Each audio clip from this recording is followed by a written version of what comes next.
The thing about inflation is it becomes almost like a self-fulfilling prophecy where it's self-perpetuating. The anticipation of further inflation breeds inflation.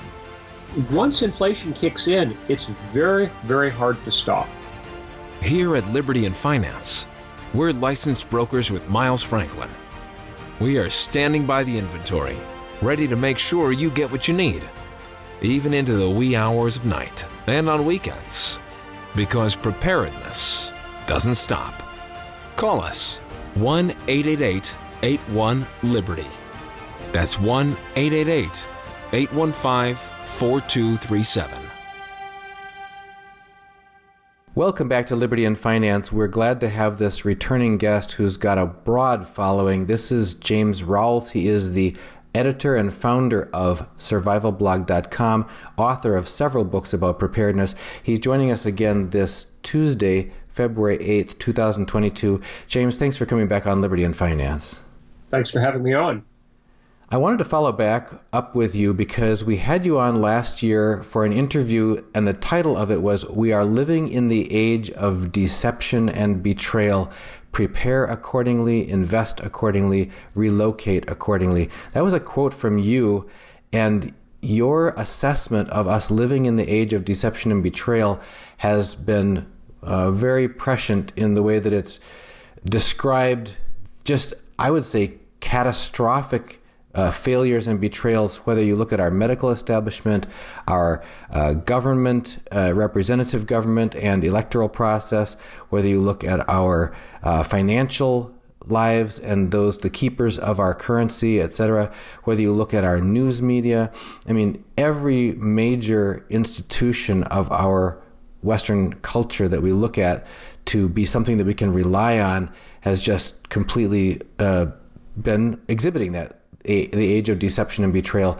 Can you talk to us, since we spoke with you a year ago about that topic, what your latest, maybe best examples are of the importance of those in the principles that people need to be watching right now for what's going on, and then we'll turn after that to what we can do about it as individuals, as families, as communities. But what could you bring us up to date on your latest thinking of us living in the age of deception and betrayal? Certainly. I do believe that we, as a nation, are sinking into this, and it's kind of a manifold occurrence that we're seeing deception by the mass media, by Congress, by the executive branch of government, by the banking establishment. Just across the board, we're seeing a massive deception. We're seeing deprivation of rights, most importantly by way of censorship. The high-tech oligarchs have basically created a very quiet agreement with the Biden administration to censor pretty much anyone in social media and in the mass media, where they're muzzling anyone who doesn't agree with the party line, whether we're talking about COVID mask mandates, COVID vaccination mandates, or even just people speaking out about inflation, for example. People are being muzzled left, right, and center. And this is a level of censorship that, if the government were to do it directly, would be absolutely unconstitutional. But because they've made these agreements with these tech companies that are private entities, and having them do it on behalf of the government, the administration basically has of all responsibility. It's like, oh, well, we're not censoring anyone, but they're just asking the tech overlords to censor people. So, yes, we're definitely in an age of deception and betrayal. The other key aspect of this, I would say, presently, is seeing the destruction of the U.S. dollar as a currency unit because of the massive spending that took place over the last 3 years with the advent of the COVID pandemic. That spending really has not slowed substantially, and the amount of debt that's been piled up makes repaying the national debt now an absolute uncertainty, a certainty that can't be repaid. At this point, it looks like mass inflation is almost inevitable. There's this mountain of debt overhang. If and when interest rates increase, it's going to make government repayment of that debt almost impossible.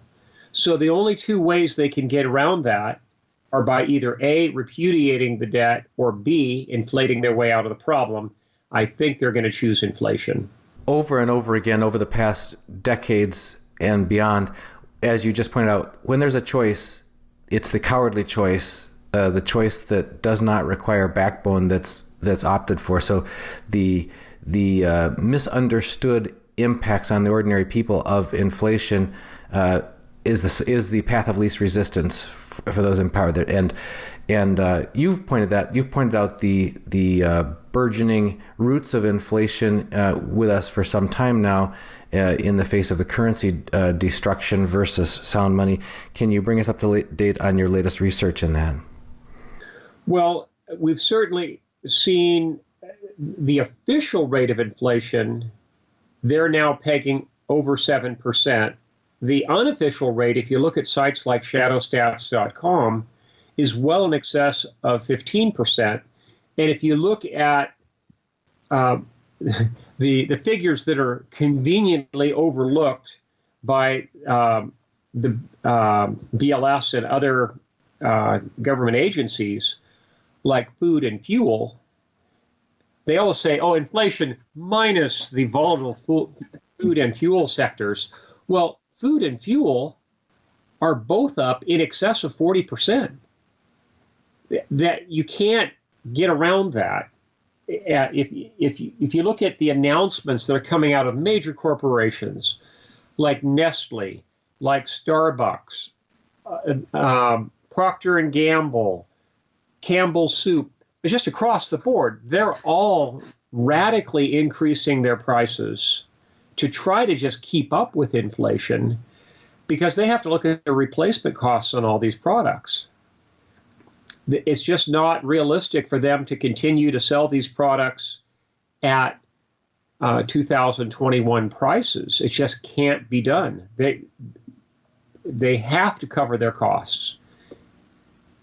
And once we see those price increases get built into the mix, the thing about inflation is it becomes almost like a self-fulfilling prophecy, where it's self-perpetuating. The anticipation of further inflation breeds inflation. Once a country gets into that cycle, it's very, very hard to stop. And if you look throughout Central and South America, for example, for the last 40 years, with what they call la deuda, the debt, or el inferno, which I guess is a better term for it, once inflation kicks in, it's very, very hard to stop. We've spoken with some guests here who've talked about the anticipation of inflation not only by ordinary people thinking, gosh, if I'm going to have to buy something, and I know I am, and it's going to cost me more tomorrow or next month or next quarter or whatever that is today, maybe I'll just stock up now. Or even at the corporate and industrial level, where raw materials, that sort of thing, are going to get sought after to get supply locked down, especially in this sort of fractured supply chain environment. So can you talk to us about how that can affect multiple aspects of the economy? We're already seeing a bidding war in the semiconductor industry, to the point where companies like General Motors are talking about buying entire chip foundries just so they'll be first in line to get those chips. And I think we're going to see bidding wars for all the major commodities. We're already seeing it with lithium. There's some talk now that lithium for batteries is going to become such a commodity that they're going to have the equivalent of OPEC for lithium miners. It's just an unprecedented situation. The bidding war for all these commodities is going to become intense. And as a form of hedging, a lot of manufacturers are going to be buying their raw materials as far in advance as they can to meet expected demand and to beat inflation. They want to lock in prices now. And of course, by bidding up those prices, that's just going to drive more inflation. So it's a vicious circle going round and round. And we're going to see that happen not with just things like copper and steel ingots. We're going to see that with silver, with gold, platinum, palladium. So I think the precious metals will definitely benefit. And of course, in the platinum metals group and gold, those are seen as monetary metals in addition to being, industrial commodities. So those, I think, will be bid up even more. I think silver is still a really good gamble simply because it's undervalued in the current market and because it's such a thin market and because the dollar cost of getting into an ounce of silver is so low, it's almost like buying a penny stock, where if you're buying silver at $23 an ounce, it is far more likely to double to $46 an ounce than seeing gold double from the $1,800 range to the $3,600 range. Just now we were talking about the fractured supply chain that's contributing to anxiety on the part of both individuals and businesses about accessibility of core critical commodities and necessities that they need. When you spoke about that, I couldn't help but think of the Canadian trucker rally, the Freedom Rally as it's been called, of depending on who you listen to, somewhere between 30,000 to 50,000 or more trucks from all across Canada converging on their capital of Ottawa. And again, depending who you listen to, over 500,000 to upwards of close to 1 million people coming out in support of them, and now facing interference by police in Ottawa if ordinary people trying to bring resupplies to the truckers in support of them, whether it's fuel, food, water, whatever, being stopped from that. But the truckers, we saw in a live stream interviewing a trucker in his cab in there, that if they fall asleep, then they're subject to vandalism, and the police will not stop the vandalism against their trucks, that sort of thing. So it's a very precarious situation there, where the authorities are coming down on the side of control and the estate rather than on support of the populist support for this freedom movement. Can you talk to us about, first of all, the supply chain risks going forward to ordinary people in the spirit of preparedness, but secondly, what these trucker rally or rallies, because it's ignited some sympathy rallies and some similar sentiment in countries all around the world, mean about mankind? Well, I think the immediate impact, of course, will going to be seeing shortages on grocery shelves, because obviously a lot of commodities cross the border in both directions. And the other key commodity that comes in from Canada is lumber, especially finished lumber, whether it's dimensional lumber or plywood. A good portion of those sold in the United States come out of Canada. So anybody who needs any lumber for any upcoming project should buy it right now, because I can foresee that a sheet of 3/4-inch plywood will probably be selling for north of $100 come May or June. In terms of the protests going on in Ottawa, I think it will continue. There'll be covert resupply that goes on. There's too many ways in and out of Ottawa to stop a resupply going on. It's been suggested by radio talk show hosts that everyone in Canada begin carrying empty gas and diesel cans in the back seats of their cars, so that as the police look for those, that way they'll have to stop everyone and check to see if they're carrying fuel for these truckers. I think that's a brilliant idea. Now, there are obviously going to be sympathy protests going on the American side of the Canadian border. We're already seeing that in places like the Coots Sweetwater crossing in Montana, for example. I think we're going to see that all up and down the Canadian border, even in urban Detroit, where they have an urban crossing with. I think we're going to see, even if the Canadian side protests were to wane, I think the American protests will be in full swing by the time that happens. And the logistics on the American side will be even stronger. And seasonally, with spring coming, I think these protests could be carried on for many months. In the short term, there's talk of a trucker convoy starting on the west coast of the United States this week and converging on Washington, D.C. And once it's there, I think there's the possibility of a prolonged protest. And there's two aspects of 18-wheel trucks that most people are not familiar with. One is those trucks, most of them nowadays, if they're long-haul trucks, have a sleeper on the back. So essentially, it's like having a small recreational vehicle with a really big fuel tank. They can sit there idling for days, and they're basically self-contained. They've got a water supply, they've got a chemical toilet, they've got backup batteries, they've got an entertainment system, they've got a heater.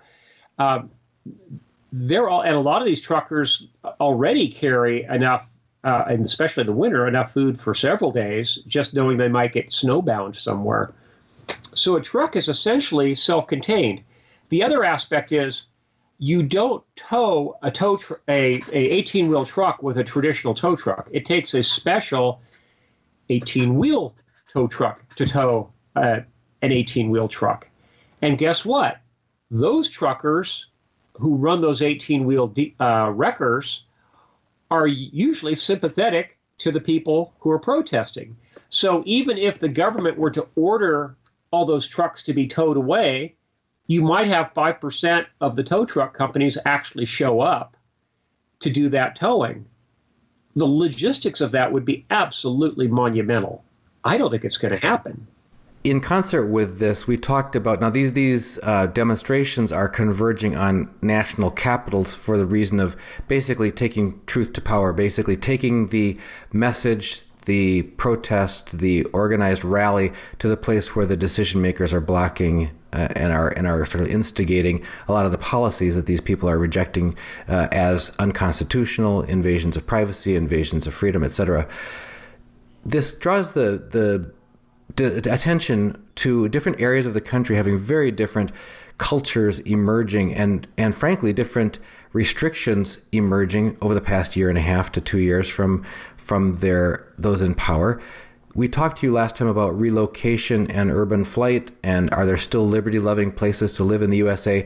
Over the past year, what are you seeing emerging? Because the last time we spoke, you were saying, in your view, so-called red states were going to get redder as people fled to liberty-loving locations.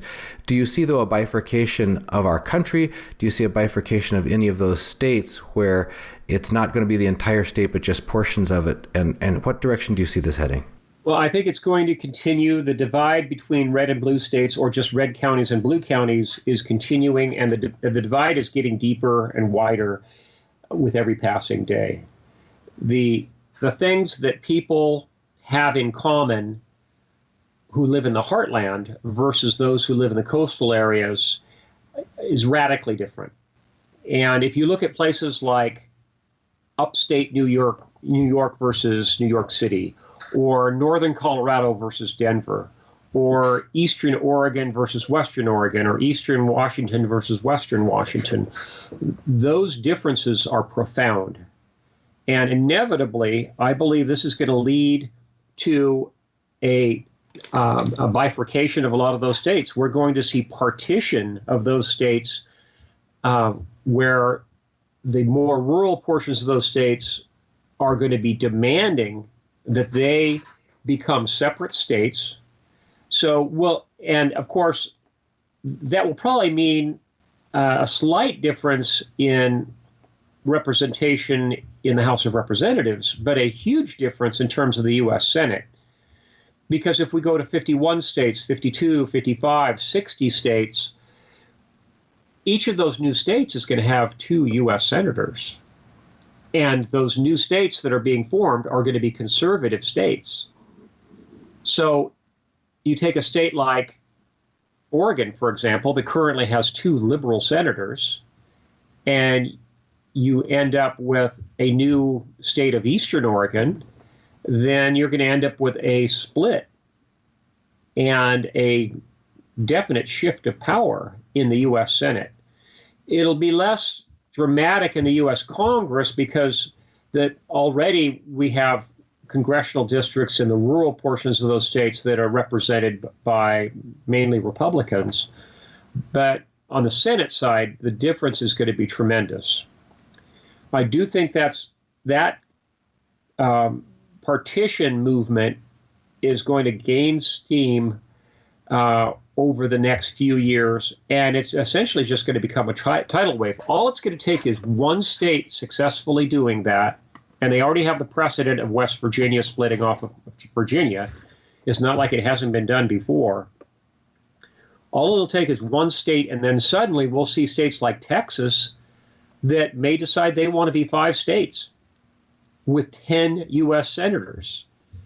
And who's to argue when you have the economy the size of Texas and the land mass of Texas, how many Delawares could you fit in the state of Texas? Yet Delaware has 2 senators. Think about it.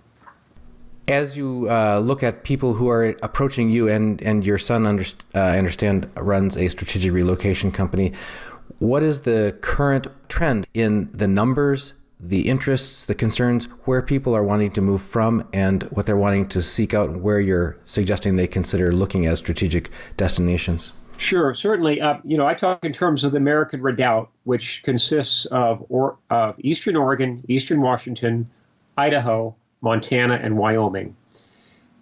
All of those areas are having a tremendous influx of people from the coastal states and coastal counties within Oregon and Washington, for example. The demand for real estate is just, here we are in the dead of winter, and the demand is just off the charts. There's hardly any new listings. Any that do hit the market sell almost immediately, often with multiple offers, and now often with sight unseen offers in the dead of winter, which a few years ago would have been absolutely unheard of. Now it's becoming commonplace. That's the level of demand that exists, and that underscores the red-blue divide that we just talked about. For people who are considering relocating still in this season, do you have any areas you suggest they might want to de-emphasize on their list that you would have directed them to in the past versus new areas you think they should also consider? I'm actually de-emphasizing Eastern Oregon and Eastern Washington simply because those states are still dominated by the leftists that are west of the Cascade Mountains in those 2 state capitals. So, but certainly Idaho, Montana, and Wyoming are absolutely at the top of my list. And if you look at particular areas like North Idaho or northwestern Montana that are particularly desirable to preppers, gosh, it really is difficult to find real estate. And if you have the chance to buy it, I would recommend buying it sooner rather than later because prices are only going to go up, certainly with inflation, if nothing else. And then when you have the added emphasis created by people fleeing the cities, real estate's only going to go one direction, and that's up.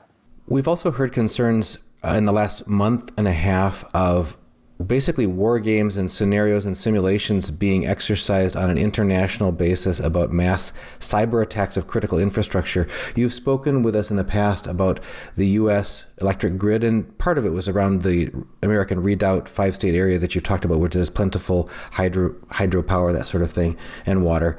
But could you give us your latest thinking on the potential risk of a major cyber attack, whether it's state-sponsored or otherwise, and the ways that people can reduce their risk of that? I think a cyber attack could be directed primarily at the producer and distribution level. And it would, of course, be directed at the SCADA software, which is the system control and data acquisition software that drives the power system. Those attacks could have effects lasting up to weeks. People should be prepared for extended blackouts.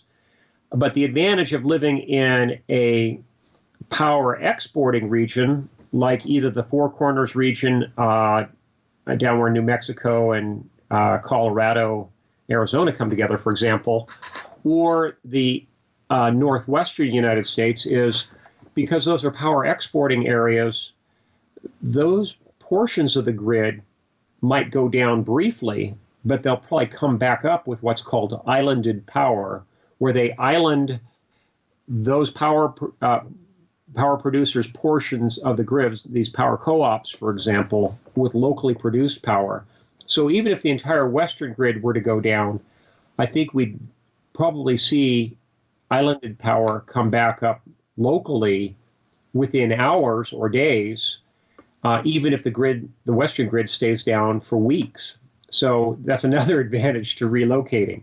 I do recommend that people relocate, and if and when they do relocate, they look very carefully at their local power co-op.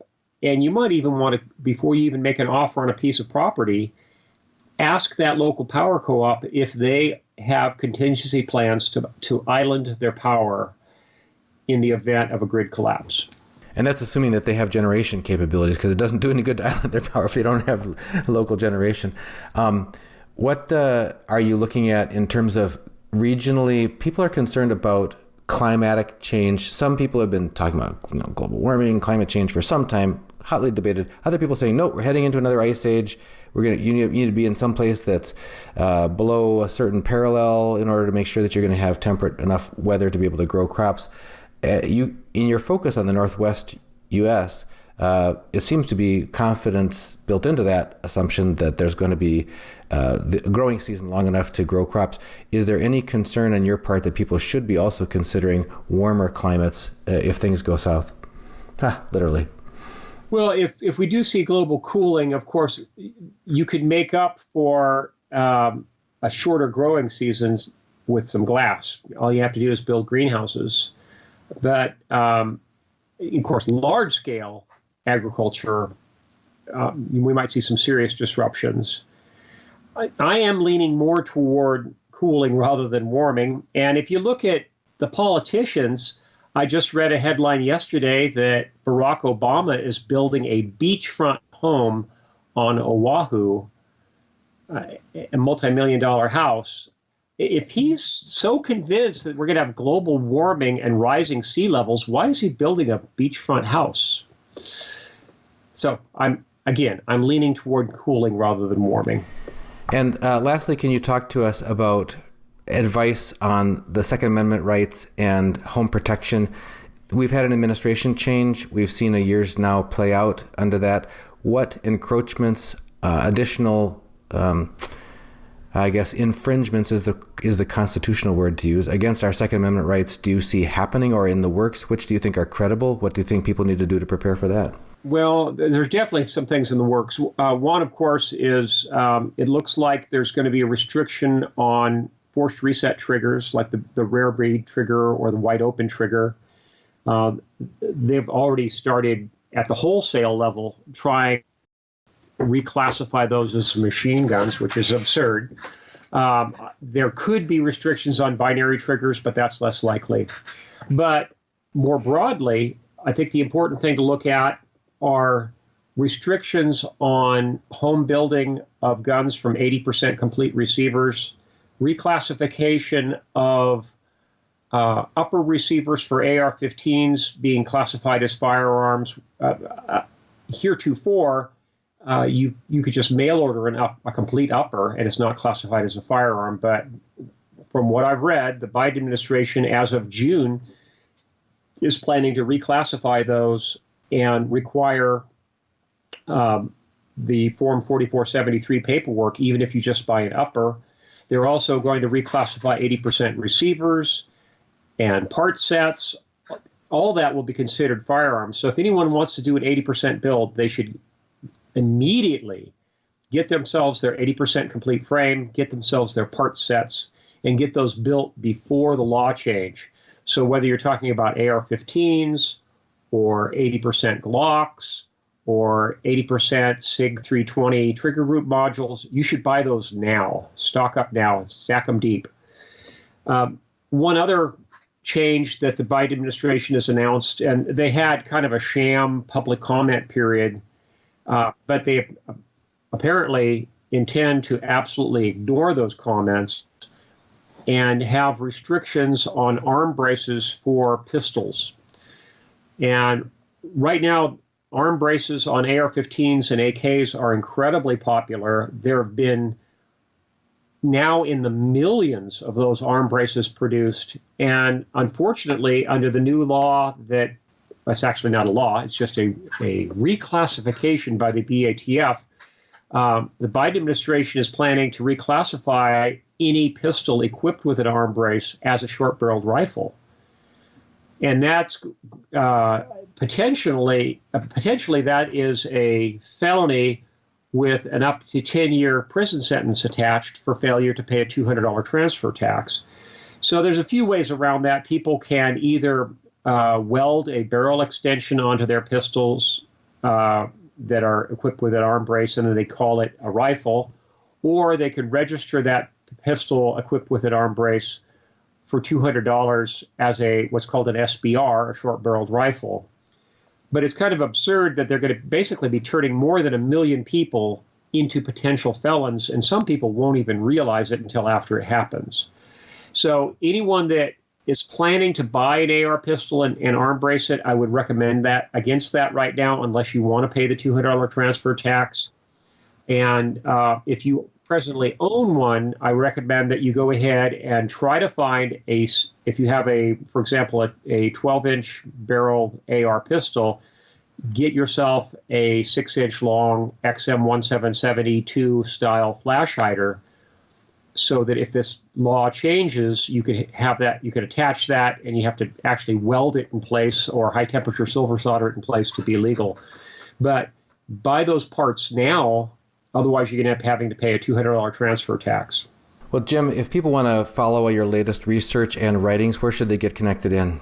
Sure. Certainly, they can look at survivalblog.com. It's been published daily for more than 16 years. The archives are deep and rich. I take great pride in that, and I don't put any restrictions on those archives. They're all publicly available. You can research there to your heart's content, print out the most important articles, build yourself a reference binder. Again, it's all free for the taking. It's survivalblog.com. And folks, so that you don't miss a single interview with Liberty and Finance, including Jim Rawles or any of our other guests, make sure that you go to our home page at libertyandfinance.com, put in your name and email address, and click submit. Confirm when you receive our confirmation email, and you'll be in our daily mailing list. We also publish 7 days a week, new interviews every single day at 9 p.m. Eastern, 6 p.m. Pacific, and some of those that are not YouTube acceptable because they keep tightening their community guidelines, as they call it, will still go to our other social media outlets, and you'll find us at Brighteon and at Rumble and at SoundCloud and on YouTube, where we just passed 66,000 subscribers. Don't forget to sign up for our completely free newsletter, libertyandfinance.com. James Rawles, author and editor of survivalblog.com. As always, thank you for joining us on Liberty and Finance. Thank you so much for having me. I'll pray that all your listeners take preparedness very seriously, because we are living in treacherous times. Excellent, sir. Thank you very much. Miles Franklin Precious Metals is one of America's oldest and most trusted bullion dealers. Miles Franklin is A+ rated and accredited by the Better Business Bureau, licensed and bonded, and has 0 complaints ever registered. Here at Liberty and Finance, we are licensed brokers with Miles Franklin. To order, simply call us, discuss your needs, and we will let you know our live inventory, prices, and availability, and lock in your order over the phone. Once your order is locked, the price is held for you regardless of market fluctuations, and the metals are reserved for you awaiting your settled payment. within 1 business day of ordering. You will receive an email invoice detailing the order and payment instructions. Miles Franklin accepts payments by bank wire, ACH or electronic check, money order, check mailed priority mail, and cryptocurrency. The fastest forms of payment are bank wire and cryptocurrency. Upon settled payment, metals will ship out within 3 to 5 business days. You will receive tracking information via email. Domestic shipping charges are $15 for any order under 500 ounces of silver or 10 ounces of gold. For orders larger than that, domestic shipping is free. The package will be double boxed, fully insured, and labeled discreetly, with no indication of the contents inside. For your privacy, the name Miles Franklin will not even be on the package. To talk to myself, Elijah, my brother Kaiser, or my father Dunnigan, call 1-888-81-LIBERTY. That's 1-888-815-4237.